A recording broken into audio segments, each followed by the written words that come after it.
Shalom Bapak Ibu dan Saudara-saudara yang dikasihi Tuhan dimanapun kita berada, mengawali setiap aktivitas, pekerjaan dan juga kehidupan dalam menjalani hari-hari kita.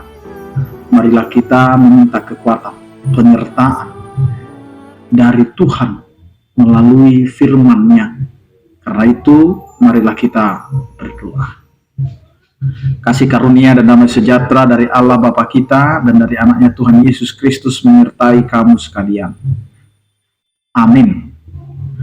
Bapak Ibu dan Saudara-saudara, firman Tuhan yang menyapa kita tertulis dalam 1 Petrus pasal 1 ayat 23, demikianlah dikatakan, karena kamu telah dilahirkan kembali bukan dari benih yang fana, tetapi dari benih yang tidak fana oleh firman Allah yang hidup dan yang kekal. Demikian firman Tuhan. Bapak Ibu dan Saudara-saudara yang dikasihi Tuhan, kehidupan kita hari ini adalah kehidupan daging.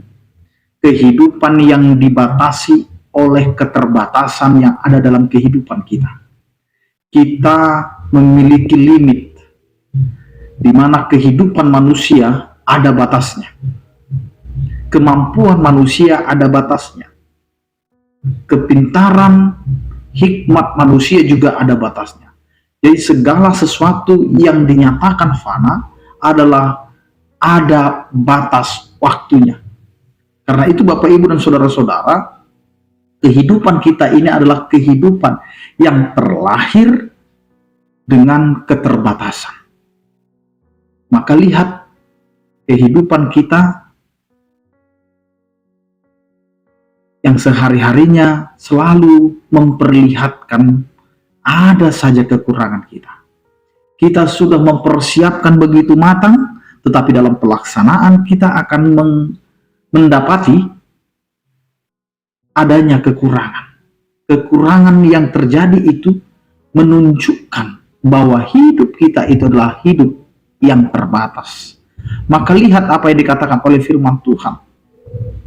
Karena tidak ada yang kekal, tidak ada yang abadi dalam kehidupan ini, karena kita masih dilahirkan dari benih yang fana.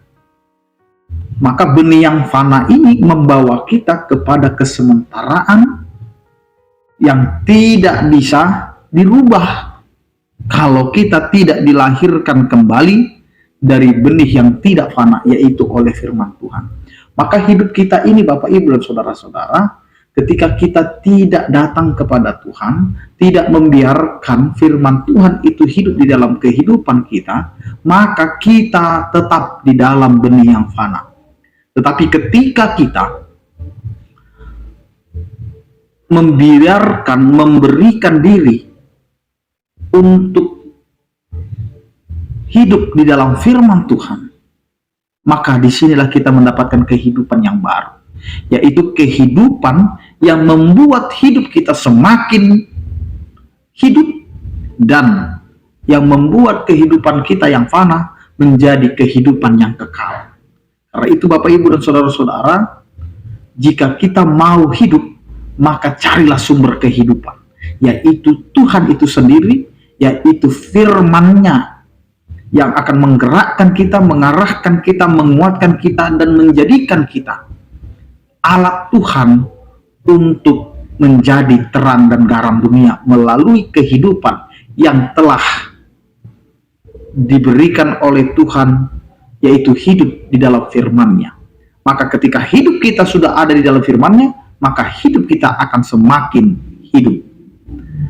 Dan hidup kita tidak lagi hidup yang di dalam kefanaan, tetapi kehidupan kita adalah kehidupan yang kekal. Karena hidup kekal adalah hidup bersama dengan Tuhan. Hidup kekal adalah hidup yang tidak lagi di dalam daging, tetapi kita sudah hidup di dalam roh.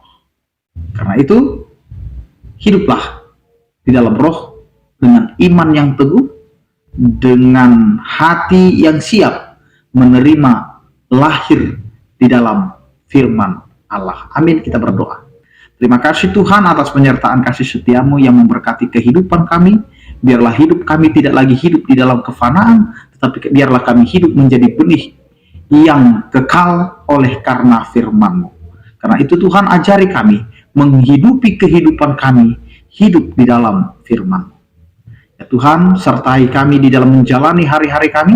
Biarlah apa yang kami jalani itu sesuai dengan kehendak-Mu, karena Engkaulah Tuhan yang berkuasa dalam kehidupan kami. Berkatilah setiap orang percaya. Yang sakit Kau berikan kesembuhan, yang berduka Kau berikan penghiburan, yang bergumul Kau berikan penyertaan kasih setia-Mu.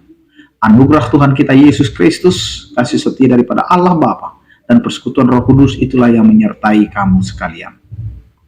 Amin. Selamat beraktivitas, tetap menjaga kesehatan. Salam sehat dari kami, Tuhan Yesus memberkati. Horas.